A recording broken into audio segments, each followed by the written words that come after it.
하나님 말씀이 여러분들에게 여러분의 심령에 찾아가 주시기를 주님의 이름으로 축복합니다. 성령께서 여러분의 영안을 열어주시고 영적인 여러분의 마음밭에 좋은 씨가 뿌려져서 30배, 60배, 100배의 큰 일을 맺기를 주님의 이름으로 축복합니다. 아멘. 자, 이게 고개를 탁 들고면 이제 이미 끝난 겁니다. 고개를 들고 지 마시고 딱 집중해야 됩니다. 왜냐하면 오늘 내가 생각해도 내가 너무 어려워요. 이거를 해야 되나 말아야 되나 아무리 쉽게 하려 해도 저의 실력의 한계 때문에 쉽게 할 수가 없는데, 여러분 중에 고개까지 탁 들고면 이미 저는 절망으로 시작합니다. 고개를 딱 들어주시고 제가 최대한 쉽게 한번 해볼게요. 근데 굉장히 중요합니다. 제가 청년부 때 이제 수련회를 갔거든요. 저기 의령 물 좋은 곳으로 수련회를 갔는데 의령 지정이라는 곳인데, 와, 물이 그렇게 맑을 수가 없어요. 저 밑에 그냥 다 보이는 거예요. 바닥까지 다 보이는 거예요. 그 바닥까지 다 보이면 우리는요 그 깊이가 얼마 안 된다고 생각해요. 제가 이제 청년부의 리더니까 제가 들어가서 물을 확인했거든요. 물을 확인했는데 제가 굉장히 좀 키가 작은 편이 아닌데 저보다 한 길 반이 돼, 2m가 더 되는 거죠. 제가 딱 바닥에 서 보니까 한참 올라가요. 한참 올라가니까 너무 위험하더라고요. 제가 좀 조심을 시켰는데 학생들 들어오지 못하게 하고 딱 통제를 했는데, 그 이제 뒤에 오신 여 선생님, 저보다 누나인데요. 누나분이 오시더니, 선생님이 오시더니, 우와, 물 얼마 안 깊네 하더니 일단 자기 몸을 던져버리는 거죠. 그때 이제 물이 팍 튀면서 모든 사람들이 막 흠칫했죠. 그러면서 그냥 쑥 들어가 버리는 거예요. 이제 자기도 이게 알지 못하는 사이에 자기보다 훨씬 깊은 물로 쑥 들어가 버리니까 긴장을 했든지 앞에 보이는 뭐 나뭇가지도 움켜잡다가 부러지고, 옆에 놀고 있는 튜브를 잡다가 조그마한 초등학생들 뒤집어 버리고, 이게 진짜 죽겠더라고요. 한 5분 안에 안 되면 이제 이분이 거의 이제 소천하겠더라고요. 제가 또 그때 또 용기가 있어가지고 들어갔죠. 들어갔는데 우리 이 선생님이 진짜 위기의 순간이니까요, 정말 판단이 안 되는 거예요. 저를 놔야 되잖아요. 물에 들어가면 저를 놓고 내 팔을 잡아야 되는데 그냥 나를 안아가지고 내 머리털을 잡고 막 당기는데, 제가 물을 몇 번 먹었다고요. 그러니까 저도 이렇게 물을 몇 번 먹고 나니까 죽겠다 싶은 거예요. 제가 한번 이게 올라와가지고 숨을 쉬고 그냥 제가 물속으로 들어가 버렸습니다. 그 2m 되는 물속으로 훅 들어가니까 또 위에서 파상파상거리대요. 제가 이 발을 잡고 밀어냈다니까요. 밀어내버렸어요. 사람은 본능적으로 위기를 만나면 무엇이든지 움켜쥡니다. 사람은 죽을 위기 앞에서 본능적으로 살고 싶어서 손에 잡히는 대로 막 움켜쥔다고요. 손에 비어있으면 굉장히 불안합니다. 자, 보십시오. 전 세계 어떤 민족이든지 어디에 살든지 공통 문화가 있습니다. 약속한 적도 없고 배운 적도 없어요. 서로 만난 적도 없고 그냥 그렇게 하자고 그렇게 서로 주고받은 것도 없어요. 그런데 전 세계 모든 민족과 모든 사람들에게 공통점이 되어버린 전 인류의 문명이 뭘까요? 공통 문명. 그게 종교입니다. 종교. 여러분, 왜 모든 민족에게 종교가 있는가? 그건요, 세계의 어디에 있든지 세상 어디에 살든지 모든 인간은 똑같은 상황, 똑같은 환경에 처해 있기 때문입니다. 어떤 환경이죠? 생로병사죠. 생로병사. 내가 태어나긴 태어났는데 내가 어디서부터 왔는지 모르는 거예요. 내가 어디로 가는지 모르는 거예요. 왜 내 옆에 형제와 자매가 병들고 내가 이렇게 병들고 아픈지 모르는 거예요. 내가 왜 늙어가는지 모르는 거예요.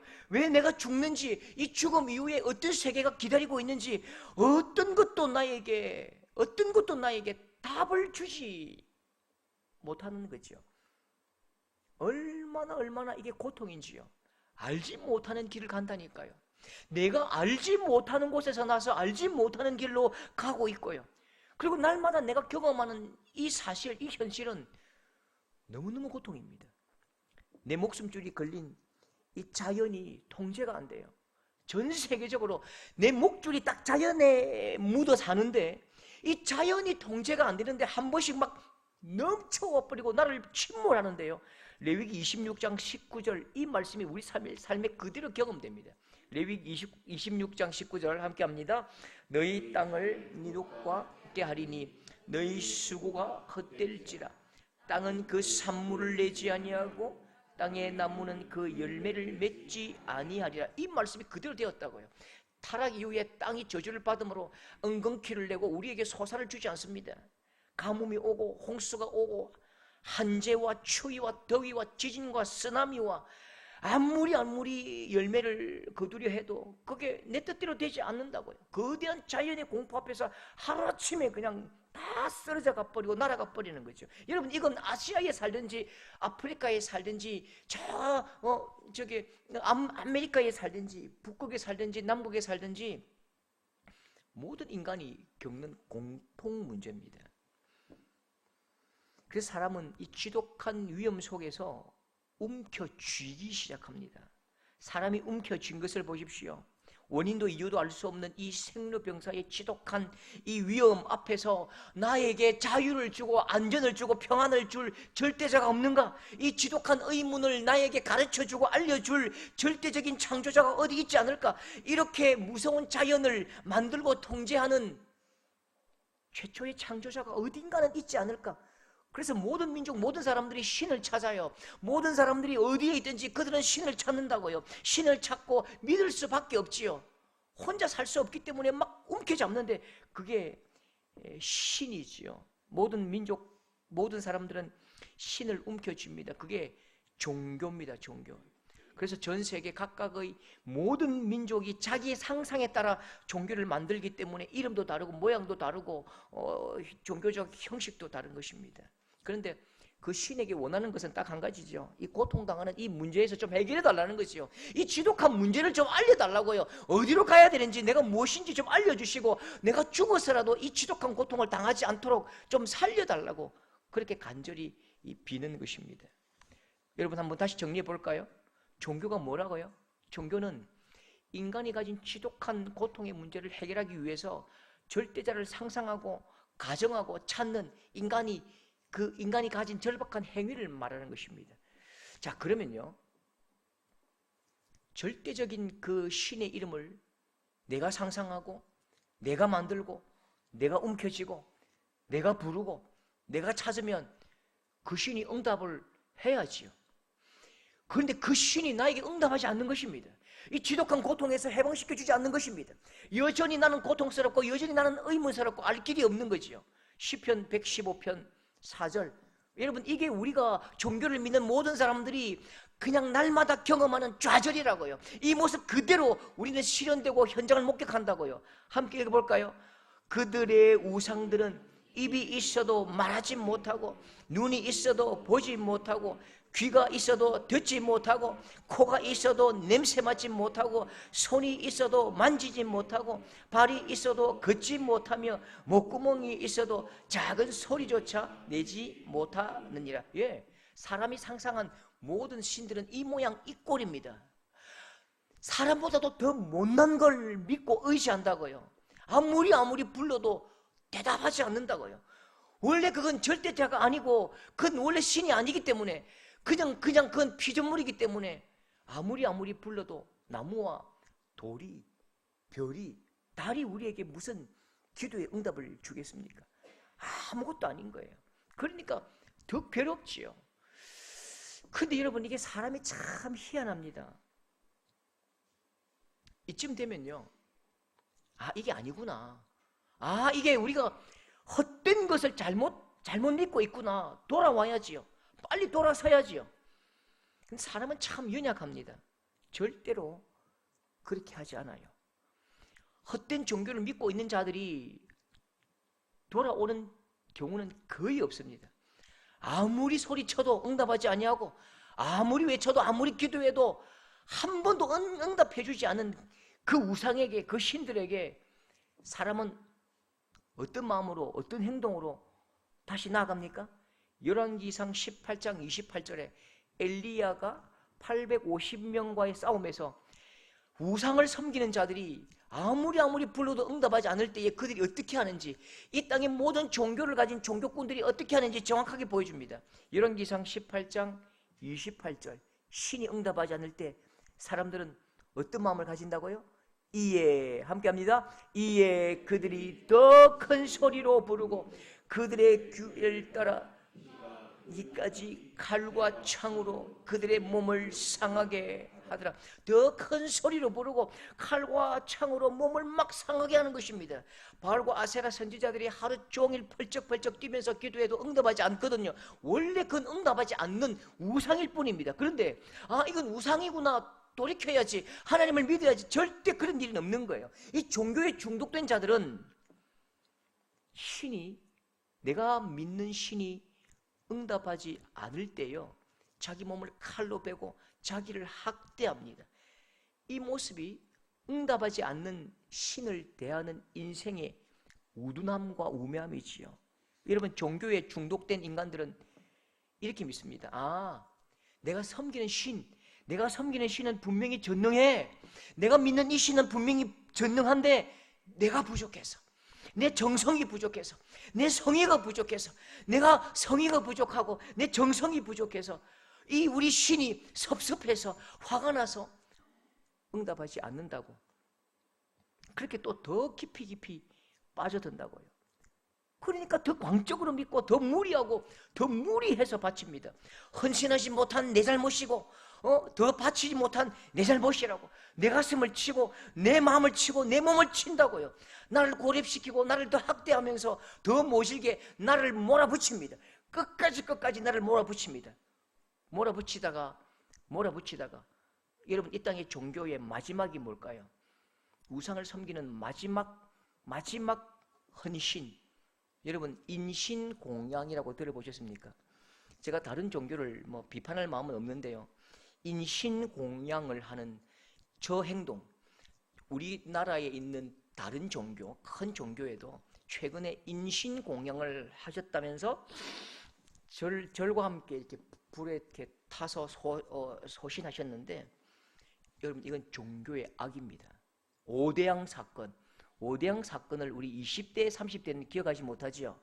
제가 어릴 때 굉장히 심각했습니다. 신이 응답하지 않으니까 집단 자살을 하는 거죠.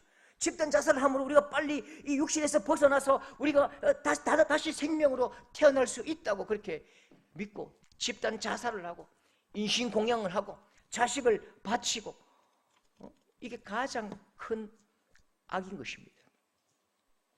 여러분, 이런 인간의 약점을 이용하는 종교 권력자들이 있거든요. 종교 권력이 인간의 약점을 딱 손에 털어주면요, 인간은 훨씬 더 고통스럽게 악하게 변해버립니다. 종교 권력은 굉장히 탐욕적입니다. 종교 권력은 굉장히 지배적입니다. 종교 권력은 그냥 사람을 지배하고 그냥 종으로 만들어버린다고요. 종교 권력을 쥔 자들이 어떻게 인생을 갉아먹는가, 여러분, 이 우리나라에 한번 가보십시오. 정말 지금도 저기 월명동에는 감옥에 갇혀있는 저 JMS 저 사람이 나오기를 지금도 기다리고요. 저 기장에는 아직도 수많은 사람들이 그렇게 박태선 씨가 부활하기를 기다리고, 통일교 천원궁에서 신천지 평화궁전에서 종교 권력자는 떵떵거리면서 신처럼 그렇게 멋지게 살고, 모든 사람들이 고통스럽게 다 갖다 바치고 모든 걸 헌신하는 것입니다. 우리나라에도 여러분 300개의 사이비 종교가 있습니다. 재림 예수는 150명입니다. 내가 재림 예수다 그렇게 말하는 사람이 150명이고요. 사이비 종교인이 150만 명입니다. 우리 종교 비슷한 종교, 다른 종교하고 합치면요, 이단 사이비 종교인들이 한 200만 명이 넘어가요. 탐욕적인 종교는 끝없이 속이고 빼앗고 갈취합니다. 어떤 방법으로요? 어떤 방법으로 사람들에게 빼앗고 갈취할까요? 더 잘하라고. 네가 지금 믿음이 부족해서, 네가 지금 신께 드리는 헌신이 부족해서 이렇게 네가 복받지 못한 것이라고. 누가 잘하나 막 경쟁을 붙입니다. 구원에도 청계를 만들고 계단을 만들어서 빨리 점수를 매기고 올라가라고 하늘로 올라가라고 신의 품으로 올라가라고 계속 경쟁시키고 막 부추기죠. 극단적인 죄의식을 막 불러일으키면서 감정과 정서를 장악해버리고 꼼짝하지 못하게 만듭니다. 평생 그렇게 종교의 노예로 사는 사람들이 이 땅에 200만 명이 된다니까요. 여러분, 그러면 우리는 종교를 믿고 있습니까? 이제 굉장히 어려워집니다. 이제 다 어려우시니까 여러분이 고개를 살 숙이면서 야, 어려운데, 예, 좀 어렵습니다. 우리는 지금 종교를 믿고 있습니까? 오늘 잘 정리하셔야 됩니다. 우리가 지금 종교꾼입니까? 대한민국 정치 사회 안에서 우리의 종교는 하나의 종교로 분류되지요. 기독교. 기독교가 뭐죠? 기독이 뭐죠? 그리스도라는 이 단어를 한자로 음창한 것입니다. 그러니까 우리는 그리스도교입니다. 그리스도교. 2000년 전에 이스라엘 나사렛에서 나셨던 그 하나님의 아들 예수님을 그리스도 왕으로 우리가 믿는 종교라고 사람들은 말합니다. 그 다시 한번 질문해 볼게요. 우리는 종교를 믿습니까? 종교란 게 뭐냐면요, 인간이 가지고 있는 지독한 문제를 해결하기 위해서 사람이 신을 찾는 것입니다. 사람이 신을 향해 나가는 것입니다. 종교인가 아닌가? 종교인가 아닌가? 그것은요, 사람의 방향이 결정합니다. 사람이 신을 찾아가는 것, 그게 종교라니까요. 사람이 필요로 해서 신을 만들어가는 것, 그게 종교라니까요. 그런데 우리의 신앙은 전혀 다릅니다. 우리 예수 그리스도의 신앙, 우리 예수 그리스도의 신앙의 핵심은, 대전제는, 자 보십시오. 로마서 3장 11절. 우리 신앙의 대전제가 있다고요. 로마서 3장 11절 함께 합니다. 깨닫는 자도 없고 하나님을 찾는 자도 없고 하나님을 아는 자도 없고.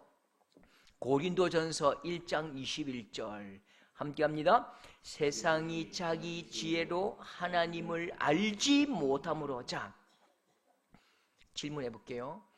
사람이 하나님을 알 수 있습니까? 사람이 하나님을 볼 수 있습니까? 사람이 하나님을 발견할 수 있습니까? 찾아가면 하나님이 보입니까? 절대로 그럴 수 없다니까요. 이게 우리 신앙의 대전제입니다. 시작점이라고. 이걸 네 글자로 뭐라고 하지요? 전적 타락이라고 한다고요. 우리 신앙의 대전제는 우리의 지성과 이성과 감정이 모두 다 타락했고 우리는 죄인이기 때문에 하나님을 찾을 수도 없고 하나님을 향해 달려갈 수도 없는 것입니다. 우리가 하나님을 찾을 수 없고 하나님께로 달려갈 수 없기 때문에 하나님은 우리를 사랑하셨죠. 그런데 우리가 하나님을 발견할 수도 없고 찾을 수 없기 때문에 하나님이 직접 사람의 몸을 입고 내려오셨습니다. 그리고 우리에게 오셔서 자신의 모습을 보여주셨다고요. 하나님이 이 땅에 오셔서 자기를 보여주셨다고요. 계시해 주셨다고요. 빌립보서 2장 6절 7절. 여러분, 이 말씀이 우리 기독교, 우리 신앙의 대전제입니다. 함께 합시다. 그는 근본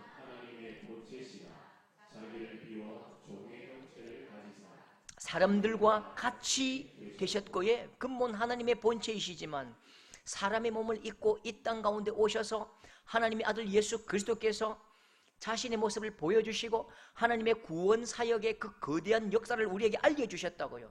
그래서 우리 신앙은 계시의 신앙이다. 보여주셔서 시작된 신앙이다. 어려운 말로 계시의 신앙이다. 그렇게 표현하지요. 하나님이 사람이 되어서 이 땅에 오셨고 사람의 죄를 자기의 생명으로 해결하셨고 사람을 자녀 삼아 주신 것입니다. 세상 어디에도 이런 종교는 없습니다. 세상 어디에도 이런 신앙은 없다고요. 그래서 우리가 믿는 예수 그리스도 신앙은 종교가 아니고요, 우리 스스로 종교라고 말하지 않고요. 왜지요? 종교가 가는 길과는 반대이기 때문이지요. 우리는 종교가 아니고요, 우리에게 찾아오신, 우리에게 보여주신, 우리를 너무너무 사랑하신, 그래서 우리에게 보여주신 그 예수 그리스도를 보고 예수 그리스도를 발견하고 예수 그리스도의 사랑을 누리고 다시 오실 예수 그리스도를 믿고 그분 아래서, 그분 앞에서 자녀된 놀라운 진리를 발견한 자들이지요. 자, 여러분 보십시오. 하나님이 사람의 몸을 입고 오셨습니다. 이 땅에 우리를 찾아오셨습니다.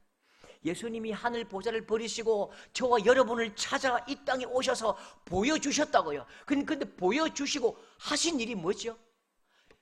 자, 요한복음 8장 32절 보십시오. 진리를 알지니 진리가 너희를 자유롭게 하리라. 예수님 자신을 진리라고 표현하셨죠. 진리를 너희가 알 것이다. 어떻게 알지요? 예수님께서 보여주셨기 때문에 이제 안다고요. 하나님을 알고 진리를 발견했다고요. 그러면 그 진리를 발견한 자는 어떻게 살지요? 자유롭게 하리라. 갈라디아 5장 1절. 그리스도께서 우리를 자유롭게 하시려고 자유를 주셨으니 그러므로 굳건하게 서서 다시는 종의 멍에를 매지 말라. 예수께서 우리에게 오셔서 무엇을 주셨습니까? 자유를 주셨고 자유롭게 하셨고 종의 멍에를 다시는 매지 마라.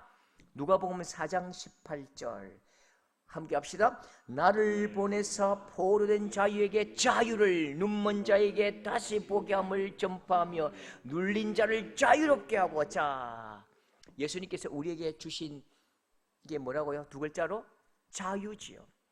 자유케 하셨습니다. 생로병사, 어디서 와서 어디로 가고 내가 무엇인지 알지 못하고 자연의 고통과 인생의 많은 무게 가운데서 족쇄 차서 사슬에 묶여 질질 끌려가는 우리 인생을 자유롭게 하셨다고요. 무서운 자연의 힘과 내 인생의 고통과 아픔과 생로병사의 이 지독한 인간의 고통에서 벌벌 떠는 구속된 참으로 죄인 노릇하는 우리를 자유롭게 하셨습니다.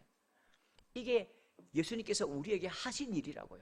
이 땅에 오셔서 모든 종교와 모든 문제와 모든 고통과 모든 사상과 모든 문제와 아픔 속에서 자유롭게 되라고 말씀하셨다고요. 진리를 알지니 진리가 너희를 자유롭게 하리라. 예수 그리스도를 보고 아는 순간 우리가 자유롭게 되었습니다. 자, 그러면요 보십시오. 우리가 자유롭게 된다는 게 뭘까요? 우리는 이런 그림을 상상하는데요. 자, 한 전쟁에서 청년이 포로가 되었습니다.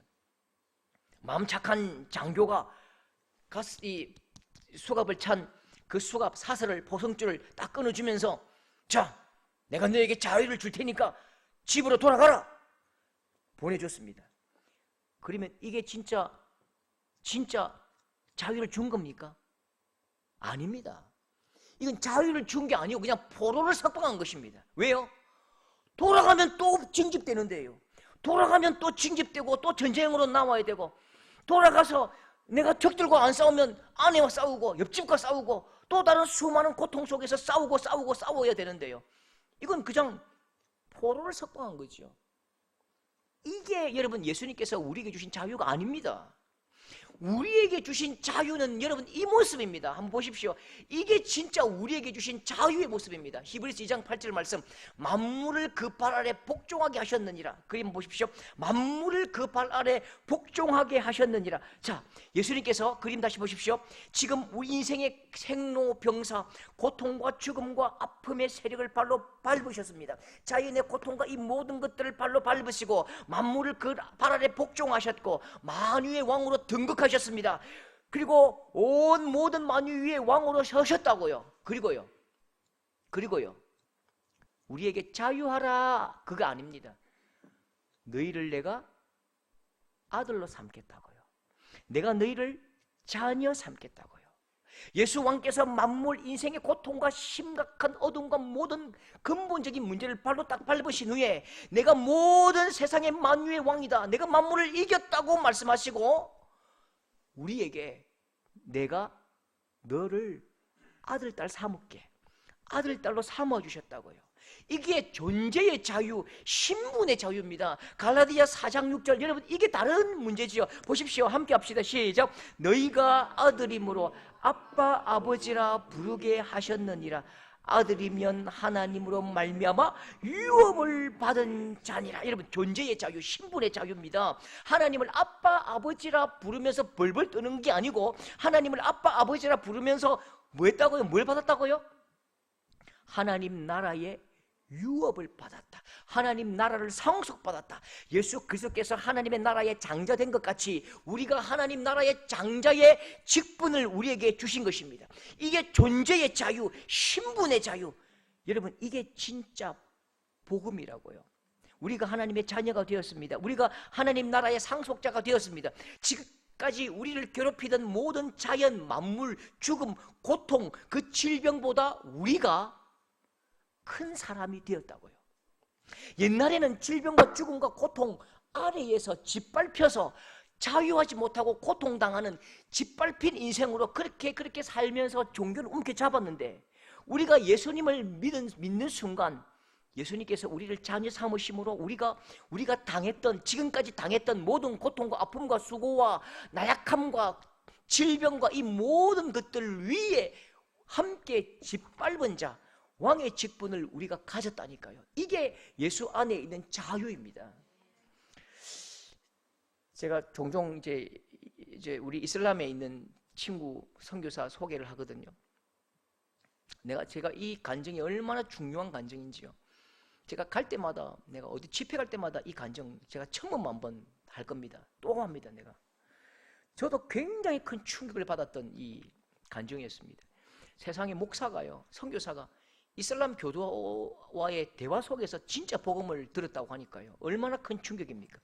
이슬람 국가에서 선교하는 것이 진짜 힘듭니다.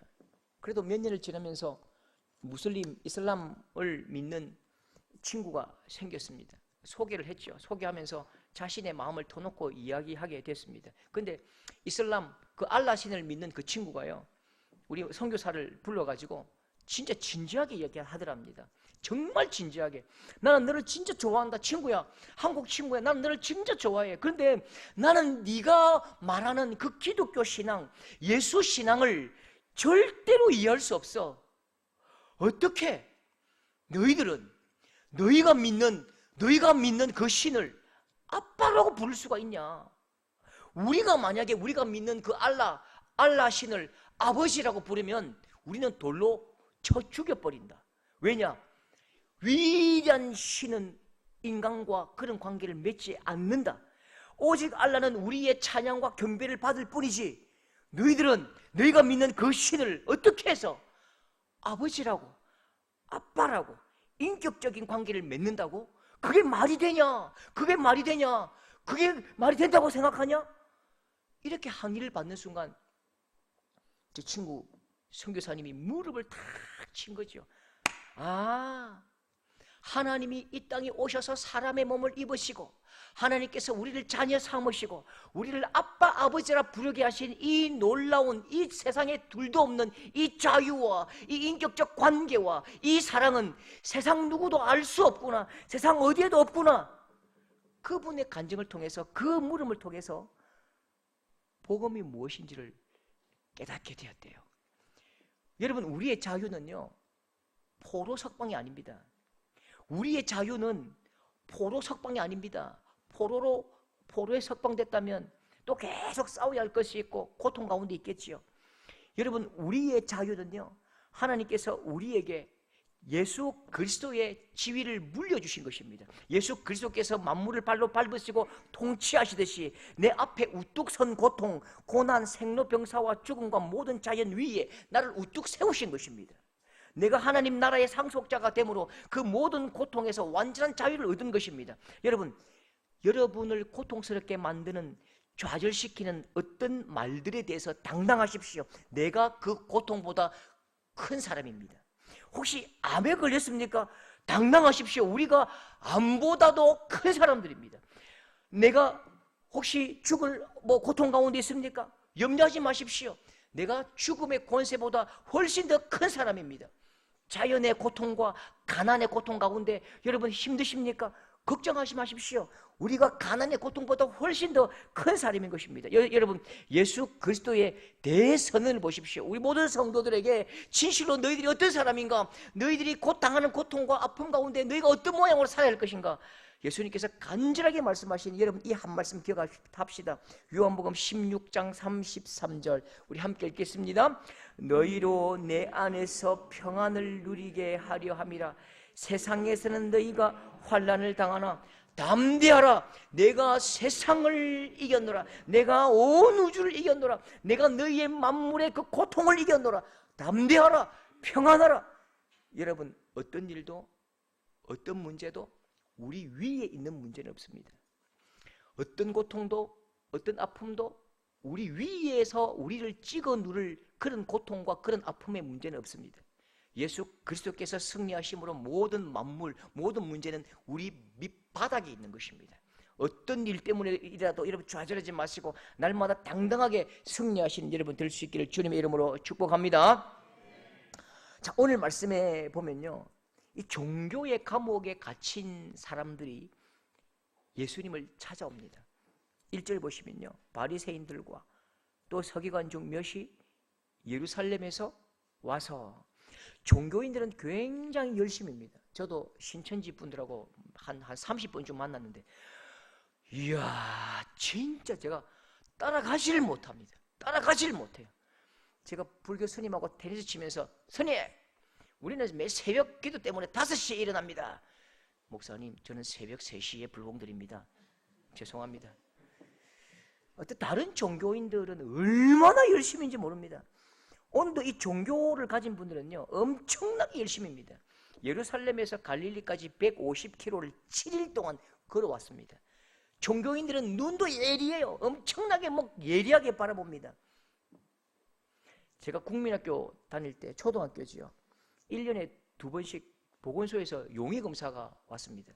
남자 여자 다 위로 벗기죠. 다 벗기고 난 뒤에 이 검사하고 이 검사도 하고, 그 다음에 이 땅건지 충치 검사도 하고, 그 다음에 때 검사도 하는데, 내가 그때 9살인데 진짜 어릴 때인데요, 막 선생님이 긴 대자로 제 목을 얼마나 상처를 많이 받았는지 그 여학생들 앞에서 이놈의 새끼, 이놈의 새끼, 목에 까마귀 너 행님이가 까마귀가 여기를 때리는데요, 진짜 기분이 상했습니다.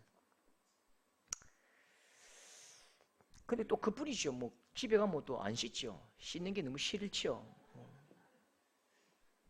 근데 똑같이 할머니에게 걸렸거든요. 우리 할머니가, 집에 할머니가 이렇게 보더니 똑같이 제 등을 탁 때리면서, 야, 네 까마귀가 너 형님이가 목에 이게 뭐고 하면서 계속 때리고 저를 나무라신 게 아니고요. 그때 물을 가마솥에다가 팔팔 끓이더니 큰 대야에 그 빨가벗겨가지고 막 이 테레타올로 막 긁어내는 거죠. 빡빡 긁어내시는 거죠. 똑같은 걸 봤는데 누구냐에 따라서, 어떤 관점에 따라서 행동이 다른 것이, 우리 할머니와 우리 선생님이 다르더라고요. 오늘 바리새인들이 마치 똑같이 이게 위생 검사관처럼 제자들의 손을 딱 보고 있습니다.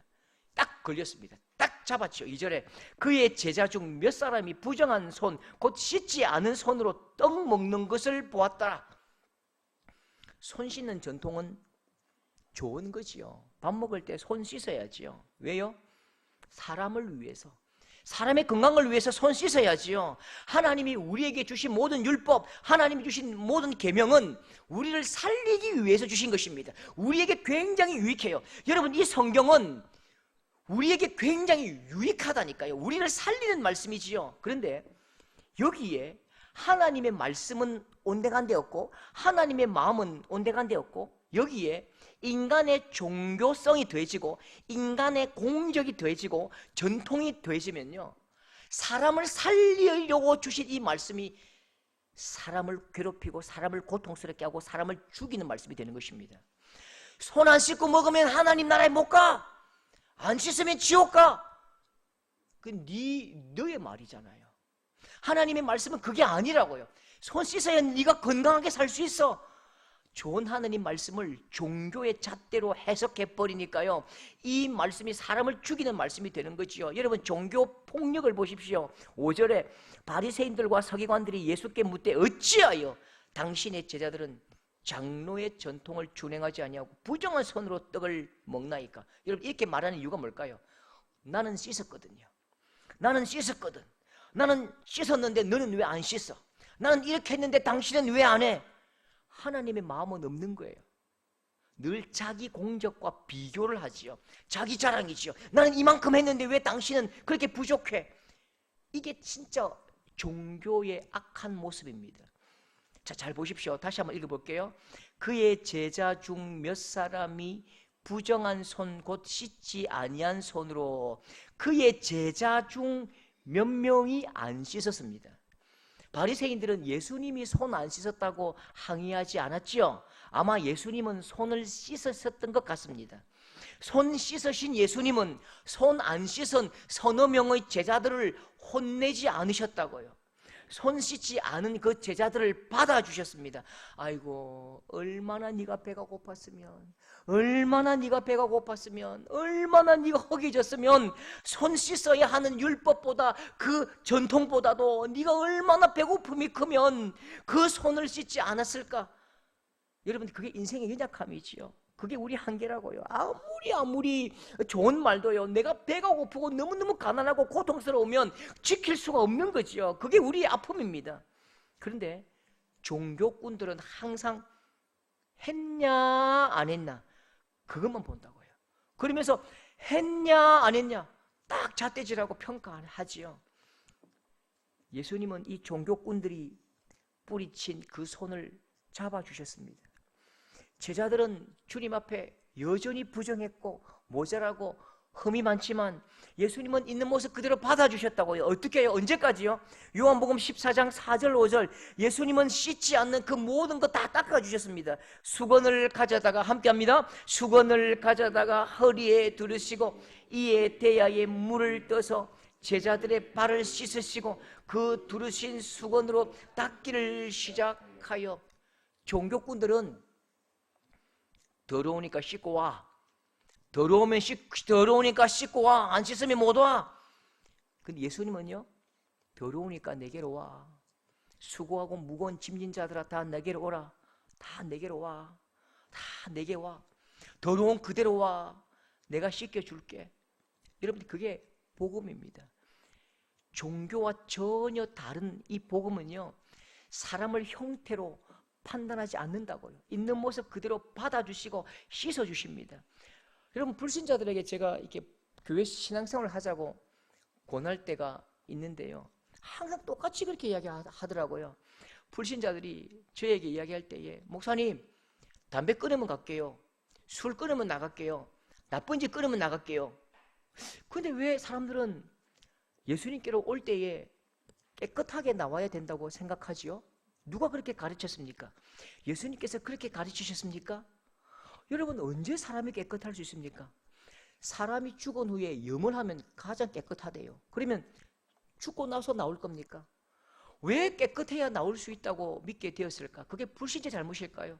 저는 한때 한번 그 어떤 사건을 기억하는데요, 여집사님 한 분이 남편을 위해서 10년을 기도했습니다. 10년을 기도한 그 열매로 남편분이 교회 나오시게 됐는데요, 늘 잊지 않고 그렇게 막 헐레벌떡 오시는데 한때 그 여름에 이 와이셔츠, 흰색 와이셔츠에 담배를 가져오셨습니다. 담배를 이렇게 꽂고 오신 거죠.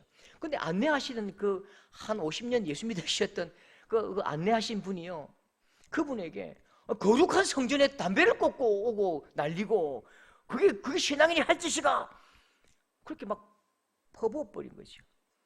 10년을 기도한 아내가 너무 고마워서 신앙생활을 결정했는데 담배 한번 꽂고 나왔다고 그 마음이 상해서 교회 예배당 입구에서 돌아가 버리셨습니다. 여러분, 교회는 담배 꽂고 오는 사람도 예수님은 안아주시지요.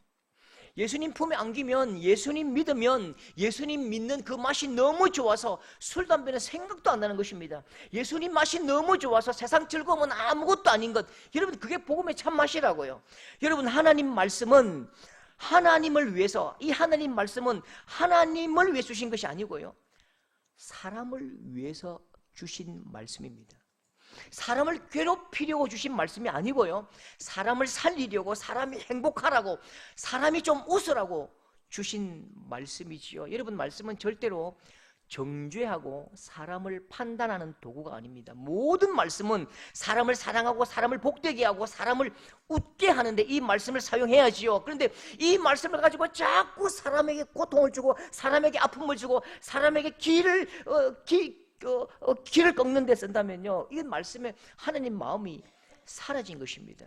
여러분, 우리의 신앙도 모든 사람을 복되게 하는 방향으로 나아가야지요. 하나님의 관심은 사람이 살아나는 것입니다. 하나님의 관심은 살아난 사람이 교회가 되고 사람이 하나님 나라가 되는 것입니다. 이렇게 보십시오. 누가복음 17장 21절 하나님의 나라가 어디에 있습니까? 하나님 나라가 무엇이지요? 함께합니다. 하나님의 나라는 너희 안에 있느니라. 너희가 누굽니까? 하나님 나라는 너희 안에 있다. 이 말씀 무슨 말씀이죠? 집사님이 하나님 나라고, 권사님이 하나님 나라고, 이 청년이 하나님 나라인 것입니다. 하나님 나라는 저 멀리 막 황금 기둥으로 다이아몬드 벽이 아니고요. 집사님이 하나님 나라고, 권사님이 하나님 나라고, 우리 청년이 하나님 나라고. 갈라디아 5장 14절 함께합니다. 율법은 시작. 율법은 한 말씀에서 이루어졌나니에. 이 율법 하느님 말씀은 어떻게 성취된다고요? 하느님 말씀의 모든 것이 무엇이라고요? 형제를 내 몸과 같이 사랑하라. 사람을 사랑하고 사람을 복되게 하고 사람을 살리고 사람을 좀 웃게 하는 일, 그걸 위해서 이 율법이 주어졌다고 말씀하시는 것입니다. 여러분, 형제를 사랑하고 받아주고 안아주는 것, 거기에 하나님 나라가 이루어진 것입니다. 그렇게 하라는 것이 하나님 말씀이고요, 더 많이 사랑하고 있는 모습으로 받아주라고 말씀하시는 것입니다. 평가와 판단, 그건 다음에 하나님이 하실 일이고요, 우리에게는 사랑하는 일을 맡기셨습니다. 우리 교회는 은혜가 풍성하고 사랑이 풍성하고 희망이 있고 너무너무 서로를 기쁘게 여기는 우리 복된 교회, 복된 성도들 다 될 수 있기를 주님의 이름으로 축복합니다.